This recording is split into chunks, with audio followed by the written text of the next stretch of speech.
అన్నా నేనే చూస్తున్నావు కదా వైఆర్టీవీ, నువ్వు భూమి ఉందా? రాబందు లెక్క గద్దలు లెక్క డేగల లెక్క నీ భూమిని ఎత్తుకుపోవడానికి వస్తారు. రౌడీ మూకలు అల్లరి మూకల పేర్లతోనే వస్తారు, డబల్ రిజిస్ట్రేషన్లతోనే వస్తారు. ఒకసారి నువ్వు ఆలోచించుకో. నేను చెప్తున్నా, చేతగాని ప్రభుత్వం చేతగాని వ్యక్తులు చేసే దందాలు ఇవి. అసైన్ భూములకు వేశారు. పేదలకు గత ప్రభుత్వం ఇచ్చిన భూములపై రేవంత్ సర్కార్ కన్ను. దళితులు గిరిజనులే సమిధలు.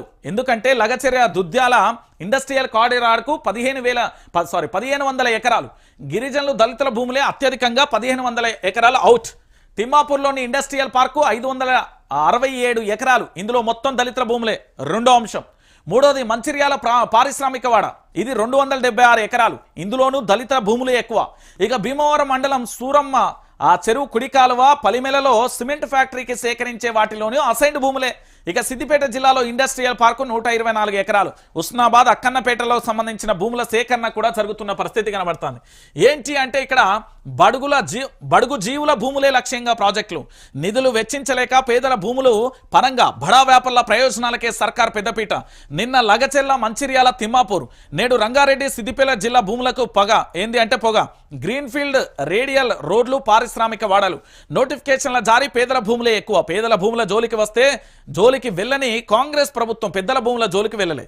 ఇక్కడ దళితులకు సంబంధించి ఇందిరమ్మ ప్రభుత్వంలో ఏదైతే అసైన్డ్ భూములను ఇచ్చిరో, ఇందిరమ్మ ప్రభుత్వంలో ఏవైతే భూములు ఇచ్చిరో ఆ భూములన్నింటినీ కూడా తిరిగి గుంజుకునే ప్రయత్నం చేస్తున్నది మన కాంగ్రెస్ ప్రభుత్వం. కాంగ్రెస్ ప్రభుత్వం ఎక్కువగా పేదలను మోసం చేస్తుంది, అందులో ముఖ్యంగా దళిత బిడ్డలనే మోసం చేస్తుంది. ఎందుకు అంటే ఇక్కడ నేను చెప్పే లెక్కలు కాదు, ఒకసారి మీరు అందరూ కూడా ఆలోచించుర్రి. దాదాపుగా ఇక్కడ 1500 ఎకరాలతో పాటుగా పూర్తి స్థాయిలో కూడా యావత్తు తెలంగాణ సమాజం కూడా ఆలోచించాలి. ఇక్కడ 1500 ఎకరాలు, దానితో పాటు 67 ఎకరాలు, దాంతోపాటు 276 ఎకరాలు, దాంతోపాటు 124 ఎకరాలు, అంటే మొత్తంగా 2467 ఎకరాలు, 2467 ఎకరాల పేదలు దళితుల భూములను గుంజుకుంటుంది. తెలంగాణ రాష్ట్ర వ్యాప్తంగా దళితులకు 3 ఎకరాలు అనే స్కీమ్తోని ఉన్న భూములను వంచింది కేసీఆర్. ఈడ ఉన్న భూములను గుంజుకుంటుంది కాంగ్రెస్ ప్రభుత్వం. మీరు ఆలోచించాలి, రేవంత్ సర్కార్కు కాంగ్రెస్ బీఆర్ఎస్ పార్టీకి ఉన్న తేడాదే. ఆడ బువ్వ పెట్టింది, ఈడ బువ్వ గుంజుకుంటున్నది. ఎంత దారుణమైన విషయం.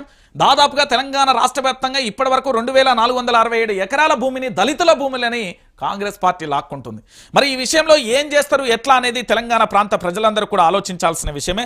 పక్కా ఆలోచించాలి. ఆలోచించకపోతే మనమే ఇబ్బందులలో పడే అవకాశం ఉంటుంది. ఇక తర్వాత మీ ఇష్టం. ఇక దానితో